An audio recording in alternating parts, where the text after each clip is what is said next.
Is there an Exor Cross? Ikumi Nakamura leaves Tango Gameworks. Overwatch comes to the Switch. More Driveclub news? And who's following you in the PT demo? All that and more on YemmyCast.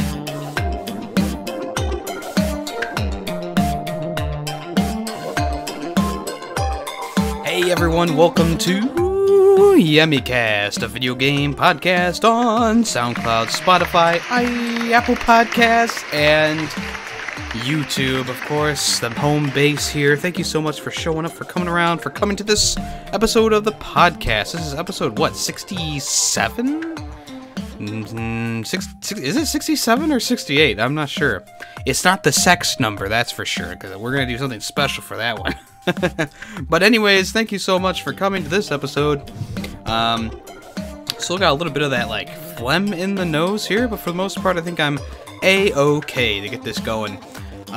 If you're here for the premiere of this episode on YouTube, thank you so much. That's at 4 p.m. Eastern Time every Wednesday. The podcast is available the same day on all the other platforms. Same thing with Sunday at 9:30 a.m. There's a premiere, and it's also available on all the other platforms that same very day. Thank you so much for coming around. It's a pleasure having you here. I've been really patient. Gears of War 5 came out last night around 9 o'clock or 10 o'clock my time, and me and my friend want to co-op play through the campaign because it's what we used to do back in the day. So I played the boot camp and one single versus match yesterday or last night while watching the Texans versus Saints game, and I'm excited. I'm so excited. We're probably going to be playing that pretty much all night after I get done editing this podcast. So look forward to hearing about that on the weekend. Also, I picked up Greedfall today, which is a highly anticipated game by myself. I'm excited to play that. It's labeled as like a BioWare type RPG style game, so that kind of intrigues me more than what I was hearing before. But, of course, I'll probably talk about on the weekend as well. And then also, update for the YouTube channel. The streaming has kind of dampered off a little bit, and I feel like I could be using my time a little bit better during the week. So Monday and Thursday streams, as of right now, we're not going to have them. We're going to stop doing those kind of streams, and then we're only going to have the Saturday streams, which start around 9:30 a.m., which is on Saturday. So if you want to, you can join me for those days. I'm not sure if I'm going to keep them on YouTube or move over to like Twitch or Mixer to just do solo streams. It's not going to be a huge part of the channel. And like I said, I've just noticed that there's been a drop-off of people coming to the live streams, so it's not really worth it for me personally to do the live streams 3 days a week. You know, unless my friend Nick, aka Greedy Waffles, available on Thursday to play like New Dawn or something like that, which we normally stream together. You know, I'll do those randomly, but for the most part, I think we're just going to be keeping it on Saturdays for now, giving me more time to work on stuff during the week. Like, I can get my Yu-Gi-Oh! Videos edited faster. I can actually start to do highlight videos without being up until 11 o'clock at night, hopefully, or, you know, stuff like that, where things that would normally take me longer because I have, you know, an hour and a half where I just stream. Those things are going to be taken up by those kind of things. Maybe I'll start some new series on the channels, just kind of, you know, broaden the spectrum of the channel a little bit more. Other than that, nothing much else is going to change with the channel. Podcast days are still going to be the same. Yu-Gi-Oh! Is still going to be on Tuesdays. Podcasts on the weekend as well. And then I'll sprinkle in some edited videos and maybe a new series here or there, just because I'll have a little bit more time and maybe I'll be able to actually work on these things without the fear of, oh, well, is this going to conflict with this, or blah, blah, blah, blah, blah. So like I said, I still don't know if I'm going to keep them on YouTube. People have been having a lot of problems with YouTube, whether it's not telling them about streams happening, you're not showing as live in the subscriptions feeds, stuff like that, which is concerning to me. I would like to move to a place where people know when I'm live. They know that this is when they're going to come and help or just talk with me, chat with me during a live stream. And I feel like a weekend stream on a different platform might benefit the channel. I got really close to doing affiliate on Twitch back when I was doing Restream for a little bit. And although that's not my main goal of the channel, it is where I got a lot of different people to kind of like come to Twitch and be like, oh, hey, I didn't know you streamed on Twitch. And I was like, well, I mean, I'm not technically streaming on Twitch. I'm doing it all on 3 platforms here. Mixer, on the other hand, I like the platform of Mixer. I like the sparks, and I like the whole UI of the whole thing. But of course, I'm not like wholeheartedly into a single platform. I'm just trying to decide right now what would be the best course of action for the channel. If it's to keep the streams on YouTube, we can keep them on YouTube. If it's to move to a different platform, we will move to a different platform. But it's really my decision in the end, and even though people can vote, 94% wanting YouTube streams, you're not really getting a good gauge because a lot of those tweets, they're retweeted, they're liked by people who don't normally watch your content, and then people who are YouTube fanboys, Twitch fanboys, Mixer fanboys jump on and they try and sway the votes. And I feel like that's kind of what happened with my last poll. And it was simply just me asking what your favorite platform to watch, streams on, and YouTube won by a very large margin. But I almost feel like it like there was like 20 or so votes, and I feel like most of those people don't.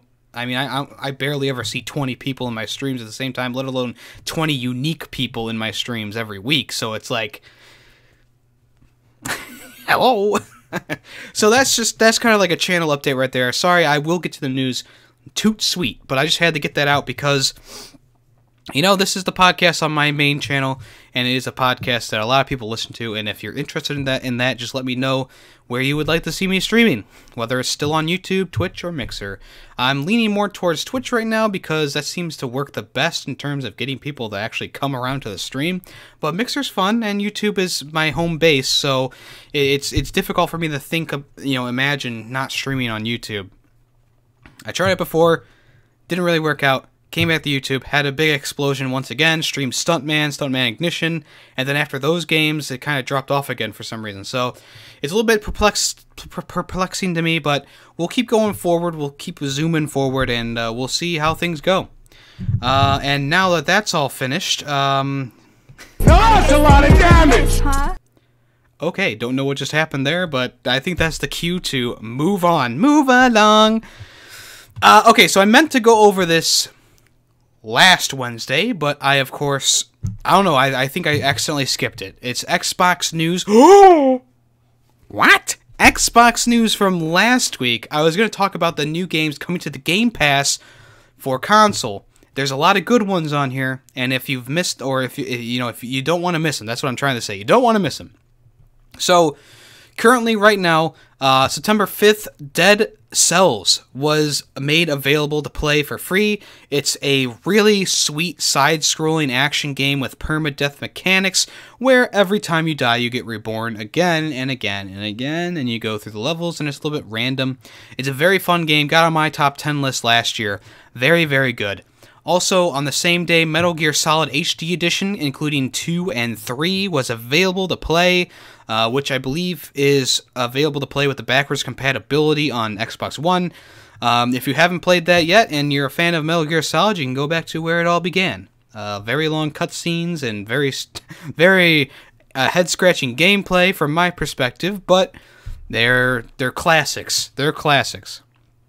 All right, we're getting closer to today's date, which is September 11th, 2019. But it is on September 6th, Creature in the Well was made free, which I have no clue what that is. Sorry, guys. And also, Gears 5 Ultimate Edition was made available to Xbox Game Pass members. The Standard Edition is going to be available for Xbox Game Pass members, which is pretty awesome. That's a brand spanking new game. Slap the booty, because this thing is fresh, it's hot, and it's looking fire from what I've seen from Retro Fellows streams, from me playing it myself. This game seems like it's going to be a GOY contender. What's that mean, Yemmy? Game of the Year. Wait, did I do that wrong? G-O-Y? It's G-O-T-Y. Woo! Okay. So, September 12th, tomorrow. Enter the Gungeon is going to be made free, which is a excellent bullet hell type game. It's very cutesy, but it's very challenging. It takes a long time to master, but once you master it, the gameplay is bellissimo. And then also Goner Blueberry Edition, which is a procedurally generated 2D platformer with roguelike elements, hidden secrets, multiple endings, and changing bosses will be available as well. If you haven't, scoop all that up. Scoop it all up, folks. Lots of good games this month for the Game Pass. What's leaving Game Pass, Yemmy? Onrush, Lego Batman 2, Joyride Turbo, Splosion Man, The Mall, Lego Indiana Jones, Shantae Have Genie Hero, Split Second, Ninja Gaiden, and The Hunter Call the Wild all goodbye are leaving Xbox Game Pass this month. Most of them left September 6th, which are already gone, and then the other half are leaving September 30th. So if you have not played any of those games and you want to, go ahead and scamper on over and pick those up. Okay, there you go. That is the Xbox news, and there's not much of it, but we did it. We did it, folks. We did it. Congratulations. Please clap. Thank you. Thank you. Okay. So, all right, stop clapping. Stop. Okay, thank you. So this news story made my eyes go boing, because it's a very strange one. It's a very strange one, and I thought I might as well do it at the top of the show because it's been gathering a lot of attention. This came out yesterday, and PlayStation UK posted a tweet. Yeah, that's right. They posted a tweet, everyone. That's the whole story. No, I'm just kidding. So they posted a tweet saying triangle, circle, cross, square. If cross is called X, it's not. Then what are you calling circle? And this just blew the freaking lid off of this whole thing. Like, this shot up to, like, #1 on trending really, really quickly. So they ended up replying to themselves and saying, with a SpongeBob meme, which is pretty funny. It's the one where it's Man Ray and he's holding up Patrick's driver's license, and on his driver's license it shows the different symbols that are on the Xbox controller. And Man Ray's saying, "These are symbols, right?" And Patrick's like, "Yup." I need to expand it. Here we go. "That's triangle and that's square." "Yup." "And that's O is a circle." "That makes sense to me." "Then the other one is a cross." "No, that's an X." It's pretty funny. But this is of course blown up because I've been calling it an X my entire life. I think a lot of people in the US and the UK and wherever have been calling it an X, not a cross. I think it's mostly because a cross is it's like a plus sign, where an X is like this. Maybe, it works because it's crossing. It's two lines crossing. Two perpendicular lines crossing. It makes sense, but we've always called it the X button, whether it's on Xbox, PlayStation, or Switch. This has also, of course, garnered some memeage from the other companies. Like, Switch came out and was like, well, the X on the Switch is still an X. And Xbox is, of course, like, it's in the name, Xbox. So the reasoning behind this tweet was that all of the other buttons on this controller, or the 4 main buttons, are all symbols, right? They're all shapes. One's a triangle, a square, and a circle, so that makes the X technically a cross. Now, PushSquare.com put out a poll saying, what do you call it? What do you call it, X or cross? With almost 9,000 votes, 90% of people say X, while the other 10% say cross. What do you guys call it? That's right, I'm Philippine DeFrancoing this bitch. What do you guys think about this? Huh? Is it an X? Is it a cross? Is it something else? Is it no pizza? X for no pizza? People, of course, like I said, they've been memeing this out of existence. So one person actually was like, there, fixed it. Now it's a cross, which they made it into a plus sign. Another person said, I always refer to them as pizzas. So there's a pizza slice for triangle, pizza box for square, pizza for circle, and no pizza for the cross or X button.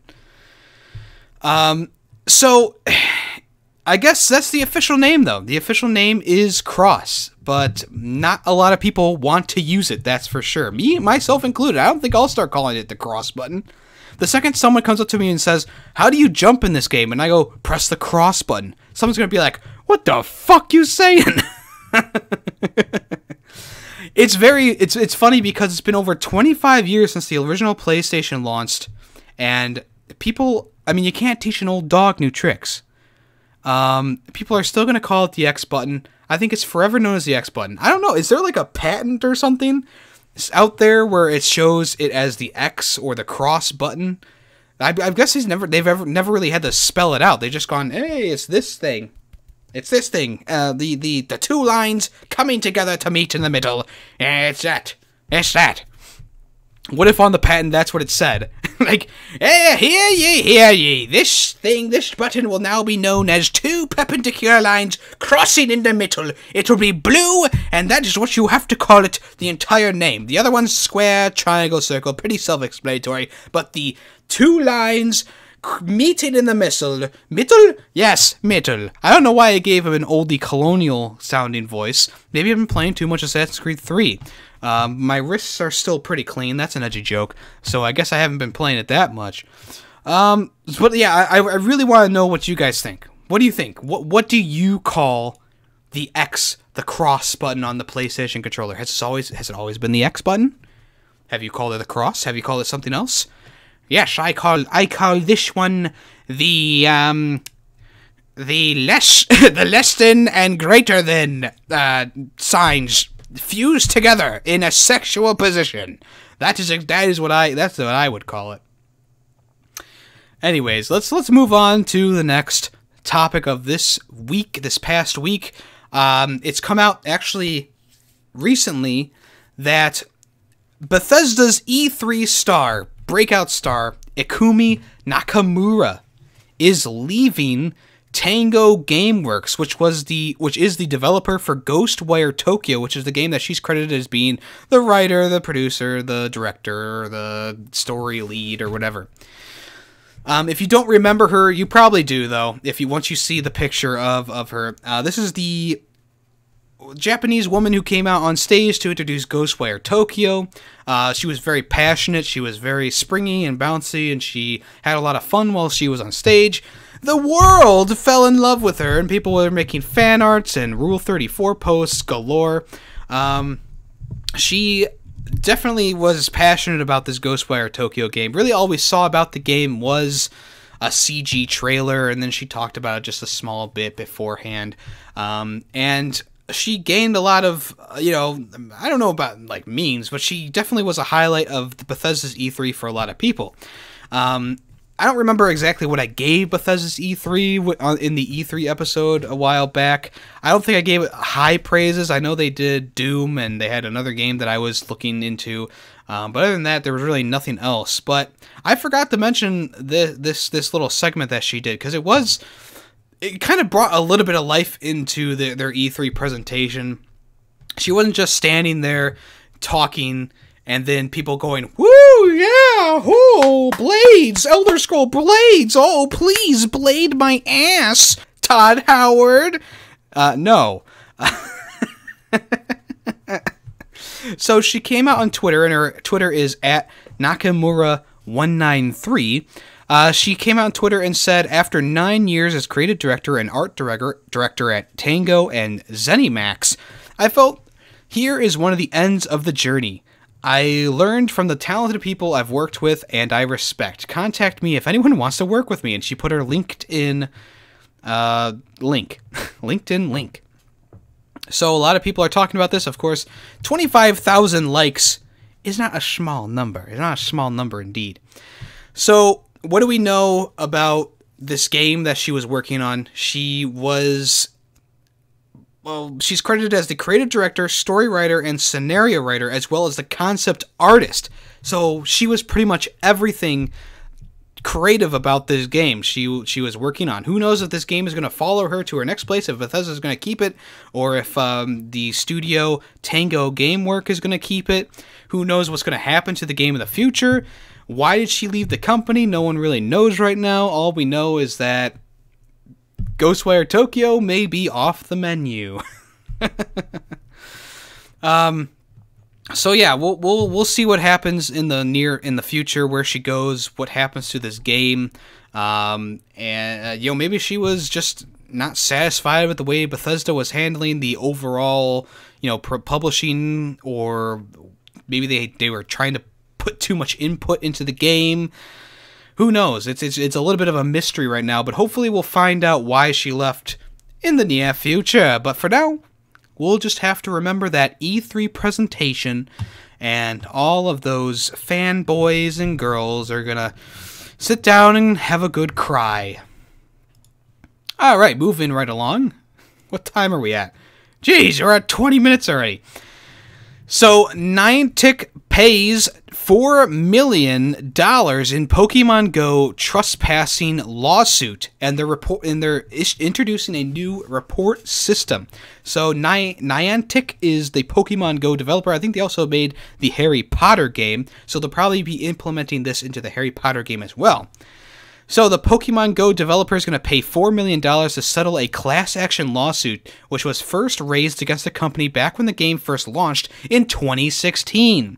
If you don't remember, the early days of Pokemon Go's app was #1 in the store, but there were reports of dangerous play and trespassing, causing some people to lodge official complaints against the developer.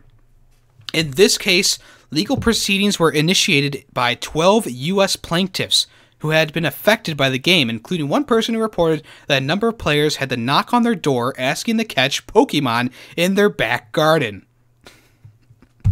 I can just see that right now. I can literally see that. Like, some little kid runs up to the house and goes, "Oh, this is Mrs. Jones's house. I bet she'll let me in." Hello? Hello? Get the fuck out of my house! Get the fuck off my lawn, you stupid noob! And then she goes to court. So, a majority of this payout, the $4 million, is actually going towards legal fees. That's right. $4 million is going towards legal fees, leaving the 12 plaintiffs with just $1,000 each for their troubles. Wow, that was a lot of years of work to just get $1,000. The official settlement notes that no further litigation will take place, mentioning that the games presented novel issues of law regarding virtual trespasses that have been untested in the courts. What the fuck did I just read? I don't know. So Niantic is also implementing a new online reporting system in an attempt to prevent trespassing in the future. The company says that 95% of complaints issued through the website will be handled within 15 days and has also committed to removing all Pokestops close to single-family homes with a promise that no more will be added to such locations going forward.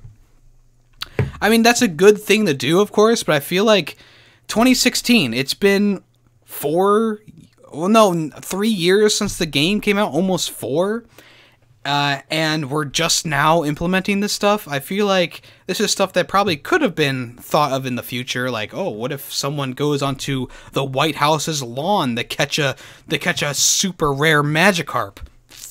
Yeah, okay. So, like I said, they're taking down Pokestops in people's backyards and single-family homes, and they're keeping it just to public areas. Obviously, Pokemon Go kind of uses like that Google Maps layout of things, so they should be able to tell where, parks and stuff are. There's still a lot of people who play Pokemon Go in the downtown where I live. You could always see them almost daily. They're huddled in a circle with their phones out, trying to catch Pokemon. They've been replaced with Harry Potter people, I think, but they're still there every so often. Alright, so we had a whole slew of Nintendo Direct news.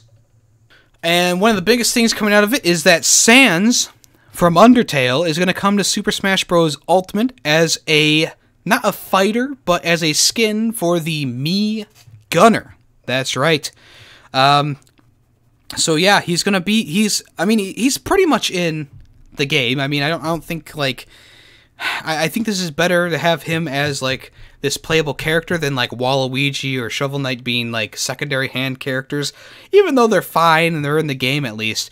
A lot of people were really hoping that he was going to make it. It was mostly kids, but it's nice that they've actually, you know, come out and been like, okay, we have him technically in the game. Sure, he's not a fully fledged character, but he's in the game.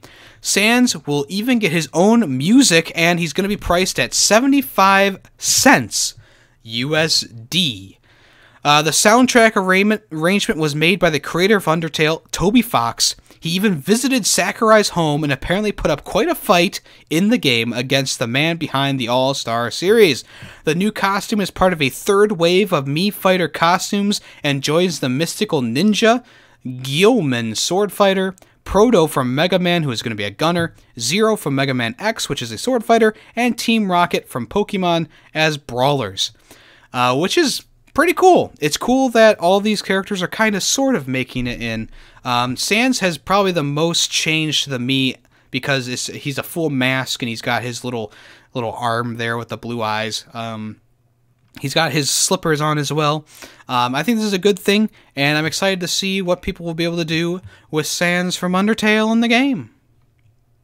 Also, Assassin's Creed The Rebel Collection is going to be a Nintendo Switch exclusive, and it's going to come out later this year, I believe the 6th of December. So Ubisoft announced that Assassin's Creed The Rebel Collection will be hitting the Nintendo Switch on December 6th, and it's going to be a system exclusive. The pack is going to contain Black Flag and all of his DLC, along with Assassin's Creed Rogue, 2 titles from the history of the franchise that will be playable for the first time on the go. If you don't recall, Black Flag was on the Wii U, but Rogue was not put on any Nintendo consoles. So furthermore, the Assassin's Creed Rebel Collection will harness the capabilities of the Switch via HD Rumble, touchscreen controls, and optimized HUD and motion aiming. So yeah, lots of cool stuff. Like I said, the DLCs are included with Black Flag, and that includes Freedom Cry, which is nice for people who haven't played those things. As I said in the last podcast, Assassin's Creed Rogue is a sleeper, like an underrated game. I was going to say sleeper hit, but it wasn't really a hit. But having both of these games on one disc is a really good idea. I believe you can get something similar to this on the PS4 and Xbox. I believe there's like the Golden Era or something like that, where you can get like Assassin's Creed 3, 4, and Rogue, I think. And then there's another collection that includes Unity. Maybe it's Black Flag, Syndicate, and Unity in the other one. And then there's the other collection, and Assassin's Creed 3 wasn't on a disc for those. So yeah, this is nice for people who own Switches. Obviously, these games are probably going to be pretty good on the Switch. I mean, the ports on the other consoles work very well. Of course, it's not like a HD remake or anything like that. It's just pretty much a port with a few extra things added in. If you haven't played Rogue or Black Flag, you're missing out on 2 of the best Assassin's Creed games. Not entirely story-wise with Black Flag, not entirely wholeheartedly with Rogue, but they're still 2 great games, and if you haven't played them, this would be a good chance to get them. Alright, so probably the biggest news coming out of the Nintendo Direct. Overwatch is coming to the Nintendo Switch in October, and there's going to be a physical version, which is just going to be a code in a box. Okay. It's been confirmed that Overwatch Legendary Edition is coming to the Nintendo Switch, and it's coming on October 15th in North America. Blizzard said previously that it wasn't against putting Overwatch on the console, but this was kind of expected going into this Nintendo Direct because of the Overwatch-themed Switch carrying case that appeared on Amazon, which was a few episodes ago. So, Overwatch Legendary Edition for Nintendo Switch will be available in a retail version and a digital version via the Nintendo eShop for a suggested price of $40. Both versions come with 15 bonus skins for a range of heroes to kickstart players' collections, as well as a 3-month Nintendo Switch Online individual membership so players can jump into the action and start battling alongside and against their fellow Nintendo Switch gamers immediately. Players who pre-order Overwatch Legendary Edition by the game's October 15th launch will also receive the Noir Widowmaker skin. In addition, Nintendo Switch players who log in to Overwatch by December 31st, 2019 will receive a bonus golden loot box containing at least one guaranteed legendary item. So yeah, like I said, the physical edition is not actually a physical edition, it's just a code inside a box, which is pretty heckin' stupid, but they did that with Fortnite as well, and I think that was just to get old people to buy the game for their kids, or for their grandchildren. They're like, Jimmy loves Fortnite, and he, gives him Fortnite for Christmas. He's like, Grandpa, this game is free. And he's like, I paid $120 for that. And then he has a heart attack and keels over. They have to call the ambulance. It's Christmas Eve. They're a little bit slower than normal. He almost dies, but he lives in the end, and they have a happy Christmas dinner at the end of the day. Grandpa's there with them. Boy, that story just brings a tear to your eye. Alright, so Don't Nod's bloodthirsty RPG Vampyr is going to sink its teeth into the Switch in October as well. So Vampyr is like a third-person role-playing action game, and it's going to launch on Nintendo's system next month on the 29th of October. They've also developed Remember Me and Life is Strange, but Vampyr is of course way different than those two games. It's an action RPG with a narrative-driven focus. Awaken in 1918 London as Dr. Jonathan Ride, a newly turned vampire. Plunged into a hidden world of ungodly creatures and vampire hunters, you must find a cure for the deadly disease spreading through the city. As a doctor, you made an oath, but as a vampire, you must feed. Use your burgeoning powers to uncover conspiracies festering in the darkest corners of London. The citizens make up an intricate social web where the consequences of each life taken will ripple through the city. How far into the darkness will you go? I haven't gotten to play Vampyr yet. It is downloaded and available on Steam whenever I freaking want to play it. It's got some iffy reviews here and there, but I think overall it has mostly positive reviews. I am looking forward to playing it when I have a chance, but with Borderlands and Greedfall and Gears 5 and all these games coming out this late in the year, I think it might be a while before I get to it. Alright, so Tetris 99 is being updated to version 2.0. It's going to include more modes and more DLC. So, version 2.0 is going to add Invictus mode, and can only be played if you've achieved Tetris Maximus status, which requires you to get first place at least once in the game's traditional online mode. In addition to Invictus mode are new daily missions. When you clear these missions, you'll acquire in-game tickets, which can then be exchanged for a variety of custom themes. New player icons are also added as well. Apart from this, a new wave of content is coming for players who previously purchased the Big Block DLC. So in 2P Share Battle mode, share Joy-Con controllers for a 2-player game against each other and the CPU. In Local Arena mode, friends can get together in person to battle via new local wireless multiplayer. Version 2.0 and new paid DLC for Tetris 99 will launch tomorrow, September 5th, so that was a while ago. So I guess it's available now, I should say. It's available now. So it's interesting that they're still updating this game so much. Tetris 99, instead of being a massively battle royale type game, it's more turned into a regular Tetris experience with some added game modes onto it. It's cool that there's some incentive for actually going all the way in Tetris 99, becoming #1, which will probably raise the stakes for a lot of people, but until you do that, you can't play the new Invictus mode. But hey, cool beans, cool beans. Alright, so you can save your custom dungeons to amiibos in Link's Awakening. The Nintendo Direct trailer for the soon-to-be-released Legend of Zelda Link's Awakening on Switch has shed light on a couple of extra details before the game launches on September 20th. So, if you didn't know, there's customizable dungeons. Once you go through a dungeon, all the different rooms are added to your custom dungeon collection, and you can actually combine them for various gameplay options and stuff like that. And there's a new Link amiibo which can be used to summon Shadow Link in the game. But the trailer also revealed that your custom chamber dungeons can be saved to any of the Legend of Zelda series amiibos for easily sharing with your fellow adventurers in your immediate vicinity. So yeah, it's interesting that they're going to be doing this. Obviously, the amiibos aren't really used to their full potential on the Switch, but this is a nice incentive to people, or a nice gesture for people who have Link or Legend of Zelda amiibos. There's some more functionality with the game right there for you guys.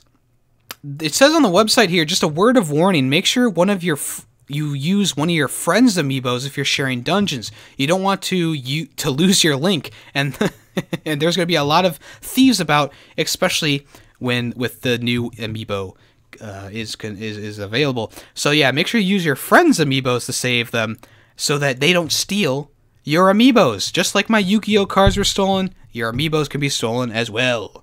Alright, so Super Kirby Clash is going to be a new free-to-start game, which is actually available on the Switch already. So, Super Kirby Clash is a free-to-play title, and it's available today, as I just said. Okay, I haven't played this yet, but let's read the description. I don't know anything about this yet. To defeat bosses this wicked, it'll take a whole team of Kirbys. In this free-to-start multiplayer action game, you can choose from 4 unique roles and join up with 3 other players to take down tough bosses. Puff up your power by crafting weapons and spending materials at the shop to receive even more weapons. Not to mention armor and items. Pass a Joy-Con controller to a friend and play locally.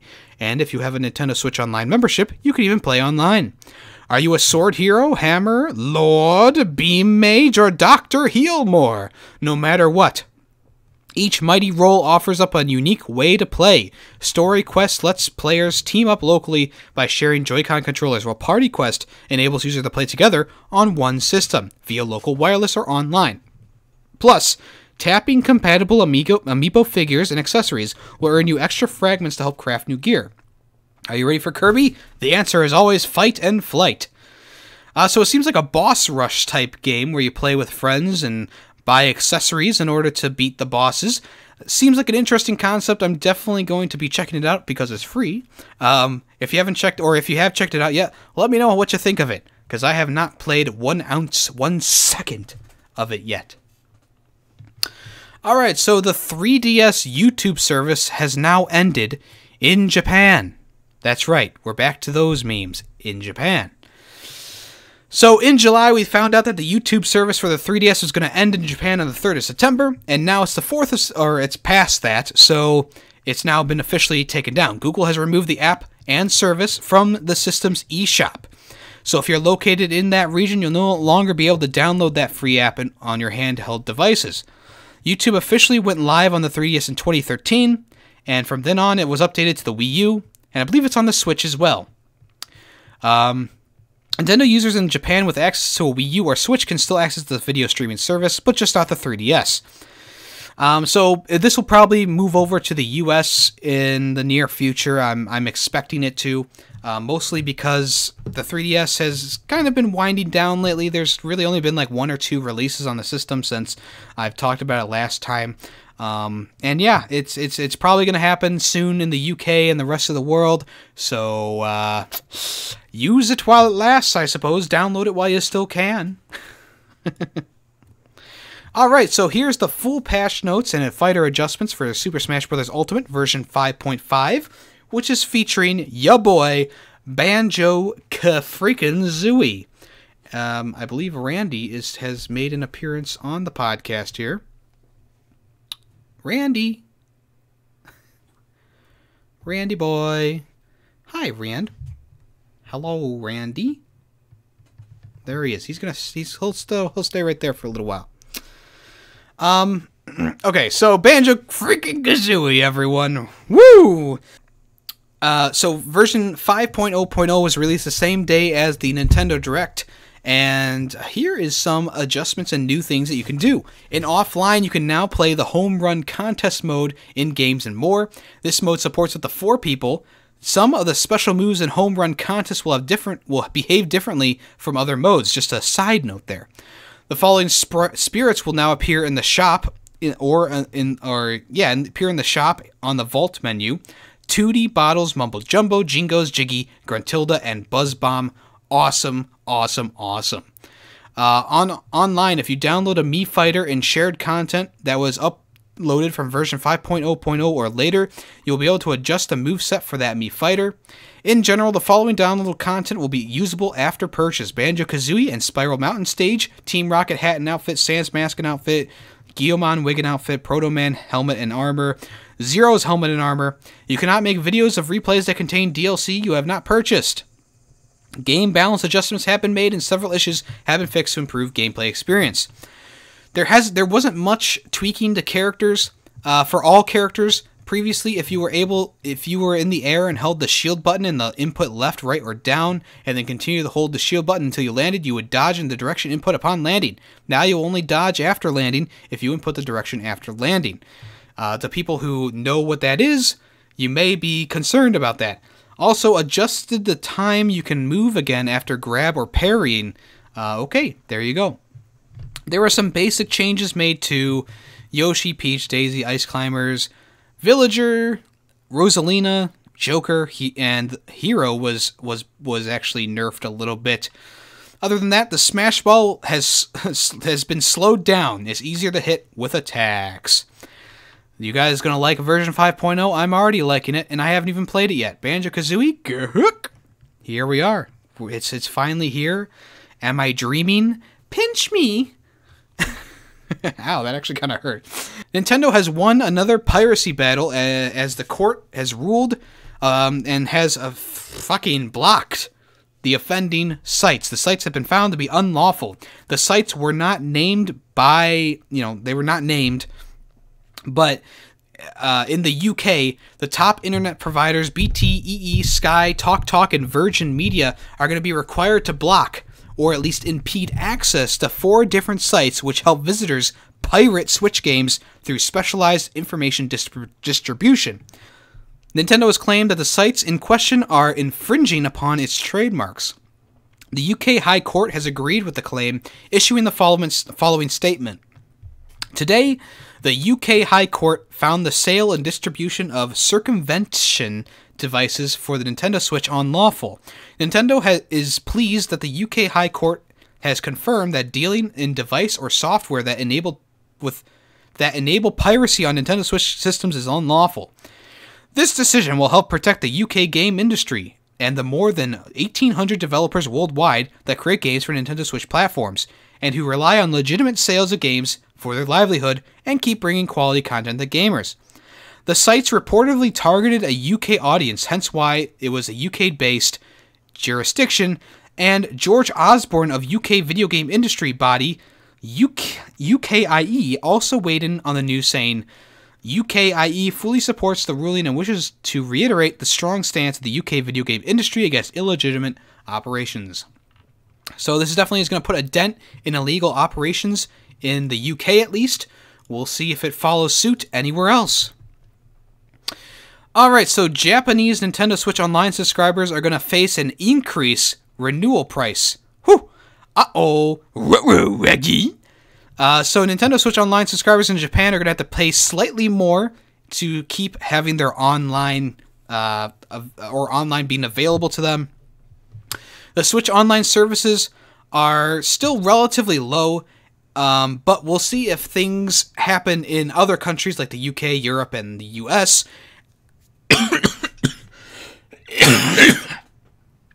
Where the price rises as well. So the 12-month subscription currently costs about 2,400 yen, which is about 18 pounds or $20, and it's going to rise to 2,448, which is approximately 18.46 pound, 20.46 US dollar. A family subscription is going to be about 4,584 yen, which is about 33 pound, or about 40 pound. I'm sorry, 40 US dollar. So we'll see if these things transfer over to other countries. Right now, it seems to only be in Japan. I need to make a voice clip for that. Alright, so the hidden LED light on your Nintendo Switch controller finally has a use after 2.5 years. That's right, there's a ring around your home button, ring around the rosy. It's actually supposed to be a blue button that lights up when you get a notification. They had something like this on the Wii U. It was very, very annoying. Every time a game needed an update, or every time you got a message, or whatever, the light would appear, and in the middle of the night, it would light up your entire room. So on the Pro controller, around the home button, there is a LED light, and now, thanks to the new Switch update and the Switch Lite coming soon, alarm notifications have been added to system settings notifications. You can check or delete preset alarms. Alarms can be set up only within supported software to be added at a later time. A controller firmware update may be required to use this feature. So I guess people have been trying to use this notification option for a while, but they've never gotten it to work. And now we can finally say, yep, it does something. It actually does something. Alright, so Yacht Club Games officially revealed the Shovel Knight Gold Edition Amiibo. After a leak from GameStop earlier this week, the publisher and developer have now made an official announcement on their website. This version of Shovel Knight is using the greatest armor in the game, the Ornate Plate. If you scan it, you'll gain access to the same unlocks as the standard Shovel Knight Amiibo. People need to stop messaging me while I'm recording podcasts. So, in the description it says, Custom Knight, a crazy fun way to play Shovel of Hope. Leveling up by collecting gold and unlock new moves, costumes, and more. I can't read now! Damn it! Co-op challenge stages in Shovel of Hope, Baron set costume for Shovel Knight Showdown, Fairy of Chivalry in any Shovel Knight game. The Amiibo is going to be about $16 and can be pre-ordered from Best Buy or GameStop. It's going to be released in December along with the Treasure Trove Amiibo 3-pack. It's also expected to be made available outside of America. More listings to come online in the near future. Alright, so SNES games are now available on the Nintendo Switch, whatever it's called. Okay, they're now available on the Nintendo Switch, but Nintendo has come out and said that NES and SNES games will no longer be added monthly. They're going to be more added irregularly. So we've enjoyed monthly NES games for a while. We finally got some SNES games, which people have been asking for a while now. The official controllers are going to come out later this year as well, and they look pretty swiggity swag. But now it appears that irregularly the games are going to come out, so it's going to be more random than before. The new format, the new format is going to apply to the NES library, and the new additions for either console could come at any time. It appears that this will definitely be a worldwide affair, and it's not limited to Japan. Australian site Vooks received a statement from Nintendo in their region, being told that new games will be added after launch, but those releases will not adhere to a regular schedule. So does this mean that it's going to be every few months, maybe every week, maybe every year? Who knows? Hopefully they'll keep the stream of games coming out quite fast. I mean, they added a bunch of games that people have been asking for. I mean, there's the old version of A Link to a Past, Super Mario World, Super Metroid, Super Mario World 2, Yoshi's Island, Super Mario Kart for the SNES, Demon's Crest, Star Fox, Super Tennis, whoa, F-Zero, Super Ghouls and Ghosts, Stunt Race FX, Kirby's Dream Land 3, Pilot Wings, Kirby's Dream Chorus, Joe and Mac 2, Lost in the Tropics, I have no clue what that is, Brawl Brothers, Super Puyo Puyo 2, Super Soccer, Breath of Fire, and Super EDF Earth Defense Force. So we'll see, when new games are going to come out in the future, but as for now, they are quote-unquote irregular. Alright, so Call of Duty Modern Warfare PS4 Open Beta is going to come, I believe, this weekend. And here are the dates and times. That's right, Weekend 1 is a PS4 exclusive weekend, starting Thursday, the 12th of September, all the way to Monday, the 16th of September. The first 2 days within the above period are only available to those who have pre-ordered Call of Duty Modern Warfare. So September 9th and 10th will be only available to the PS4 players who have pre-ordered. Everyone else will be able to start playing Saturday, the 14th of September. It's going to start around 10 a.m. Pacific time, which is 11 a.m. or 1 p.m. Eastern Time. In the UK and Ireland, it will be 6 p.m. in Europe, 7 p.m. CEST, and in Asia, 2 a.m. JST. The end time is on Monday the 16th, and it's yet to be determined yet. Weekend 2, which is the Thursday, the 19th of September through the 23rd of September, the first 2 days are going to be available for all PS4 and everyone else who has pre-ordered the game. They'll be able to play early. Everyone else is going to start on Saturday, and it has the same times. It's going to end the 23rd of September with yet to be determined, whatever. You can now preload the Modern Warfare open beta on today, September 10th, 11th. And you'll be able to download that anytime now. A PlayStation subscription, I do not believe.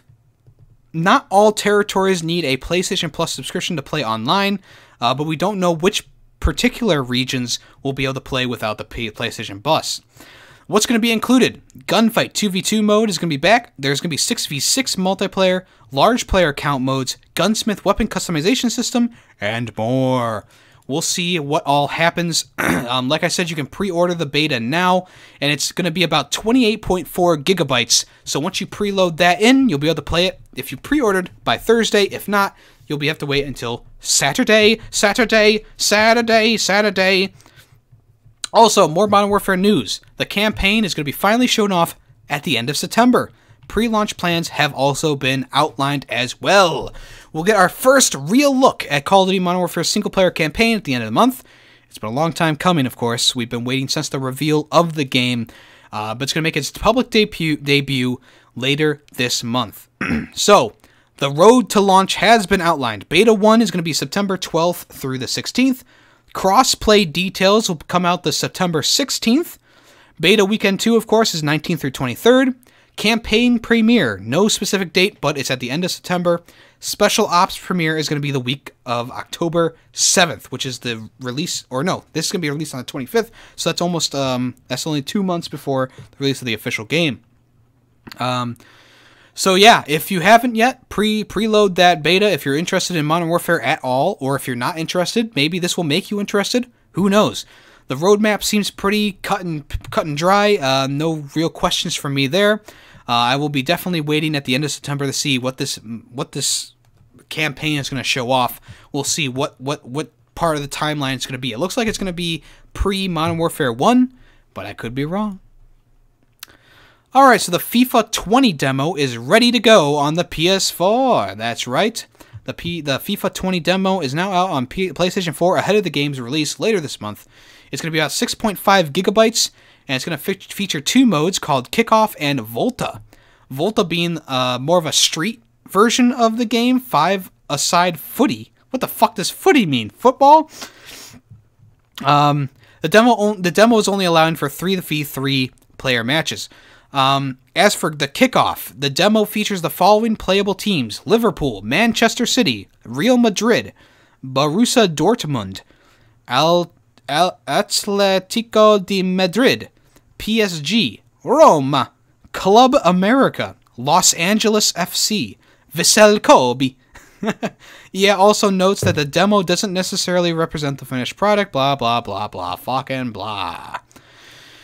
Also, in FIFA news, I know usually we don't do a lot of FIFA news around here because, let's be honest, I'm not a fan of FIFA whatsoever. But we might as well talk about it. So, FIFA 20 thinks that Lionel Messi is the best football player in the Z world. The FUT ratings are in. So, people have been asking who's going to be the best player in the world according to FIFA. Well, Barcelona's Lionel Messi and Piemonte Calcio, Cristiano Ronaldo has had flames stroked once again as FIFA 20 reveals the top 100 cards in the FIFA Ultimate Team at the launch of the game. It's the Argentine Maverick who comes out on top this year, piping Ronaldo to the top spot by a single point with the overall rating of 94. The Portuguese legend has actually dropped a point when compared to his card in FIFA 19, where the two couldn't be split by ratings alone.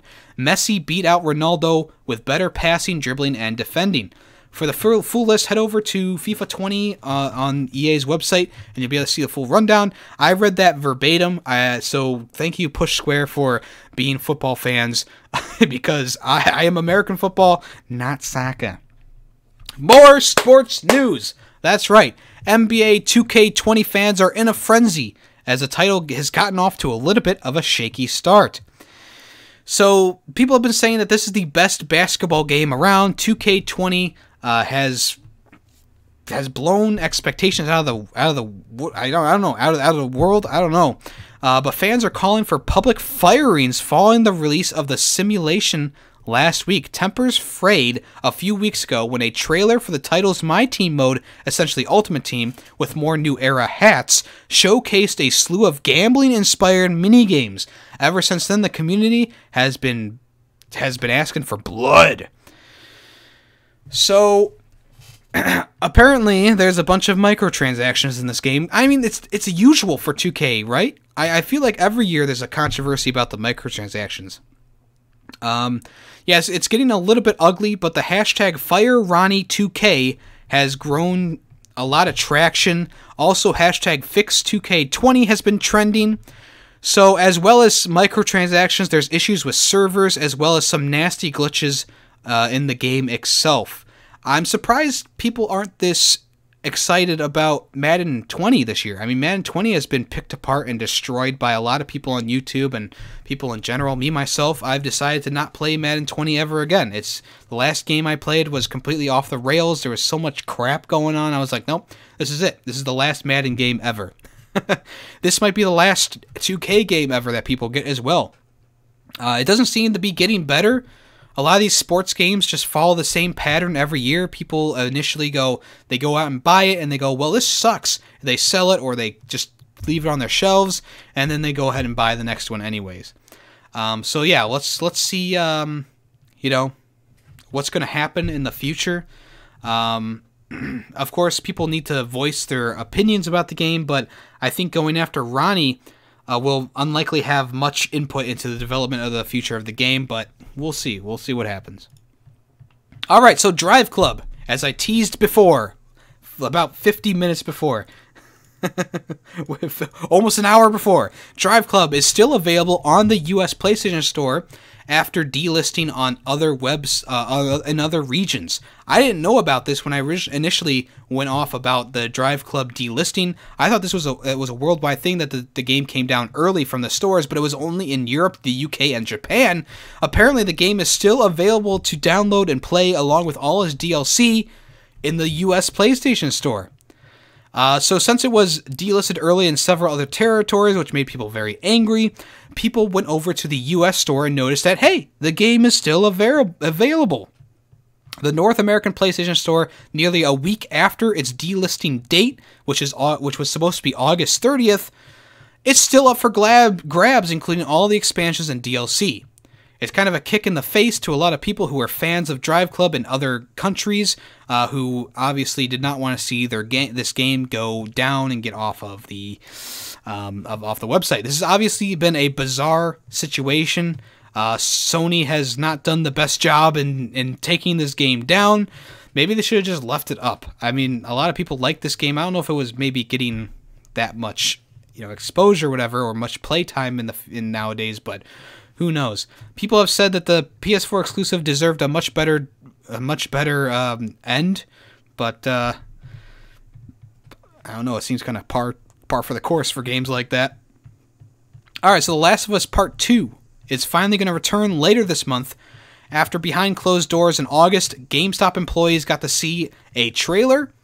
Now the new media live event is going to be on 9/24/2019 in Los Angeles, California, and they're going to reveal more Last of Us 2 gameplay. As teased by the one and only Goff Kaylee on Twitter, Naughty Dog is inviting members of the press and media to an event later this month, which means more fresh coverage for The Last of Us Part 2. The event is scheduled for the 24th of September. So expect more news around that time. It's been a little while since we've seen Last of Us Part 2 gameplay or information or anything like that, so it's going to be interesting to see where the series is going to be going in the near future. Alright, so Project Resistance teaser trailer reveals a co-op Resident Evil shooter, so the leaks last week were correct, with it being a 4-player co-op game. Project Resistance is set to feature at the Tokyo Game Show in 2019. Capcom's going to be showing off the gameplay at the Japanese show at its booth. and we'll learn a lot more about the title. Right now, there is just a teaser trailer up on their channel right now, and we'll see what happens in the near future with this. It shows Mr. X. X going to give it to you in the trailer, and he's facing off against 4 of the players in the game. 2 of them have like shotguns. One person has a pistol, and one guy has an aluminum bat. I'm pretty sure he's going to be taken down first. But yeah, this is pretty interesting. Project Resistance, no expected release date except for 2020, and we'll see what's all entailed in this game. All right, so where am I? Lisa, not from The Simpsons, from PT, apparently actually follows you throughout the entire demo / tech demo, whatever you want to call it. PT was one of PS4's best horror demos, and it was delisted when Konami canceled Silent Hills, and of course, the lead developer left Kojima left Konami as well. Despite its tiny size, small amount of gameplay, players latched onto it and are still playing it to this day, and more things about the game are being found out even now. According to a hacker, Lance McDonald, there actually is something following you during the game. During the game, you'll see like flashes of light and shadows behind you. If you turn around, there's nothing there. You'll also hear sounds coming from either side of your headphones. And it's actually been found out that there is someone following you by the name of Lisa. The modder, Lance McDonald, as I already said, managed to hack into PT and unlock the game's camera from the player character.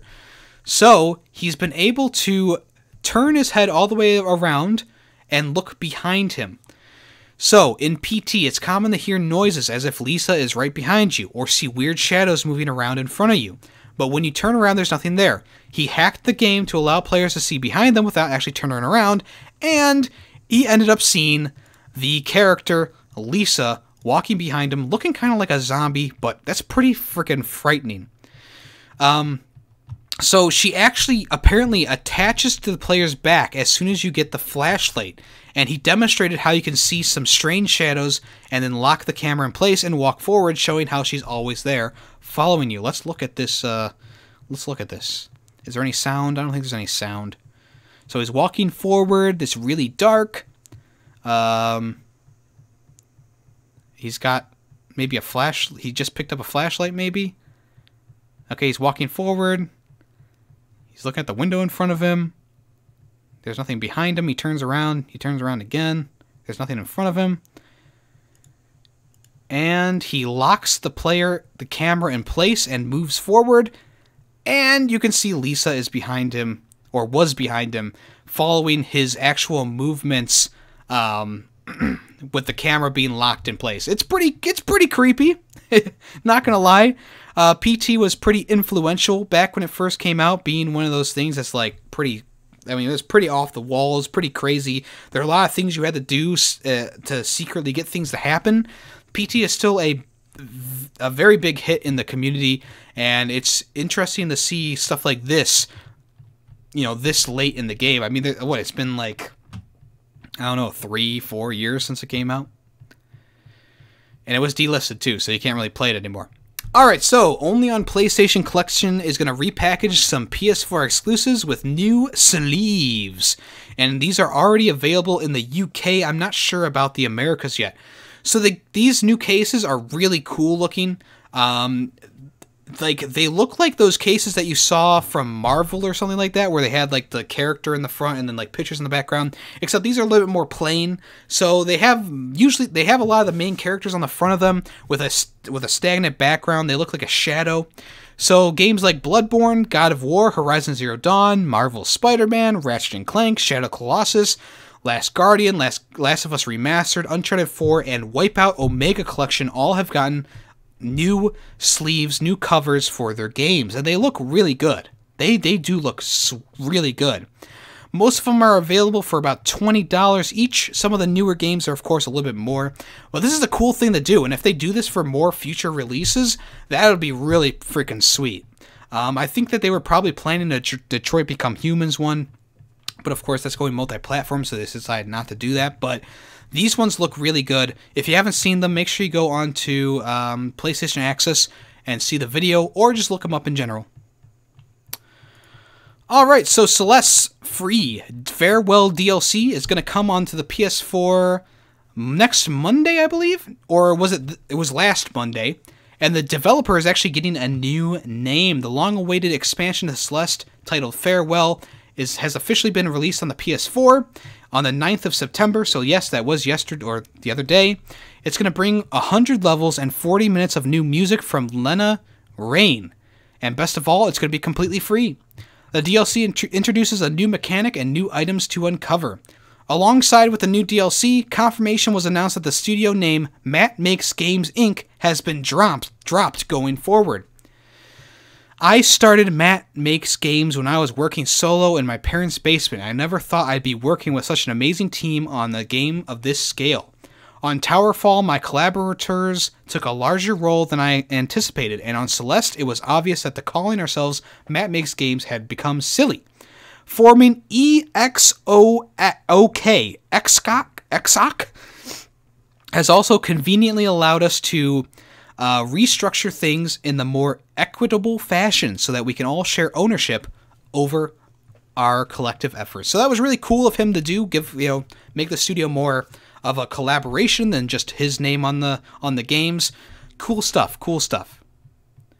We're getting close to the end, guys. Hang with me. Plants vs. Zombies Battle for Neighborville will be out next month on the PS4, and you can play it early with the new Founders Edition. You can actually play it for a reduced price. It's going to be about $40 when it comes out. Usually these games are about $60, which is pretty nice for people like me who are fans of the series. The trailer was finally released after months of leaks and stuff like that. It's shown off new characters like the new rollerblading zombie.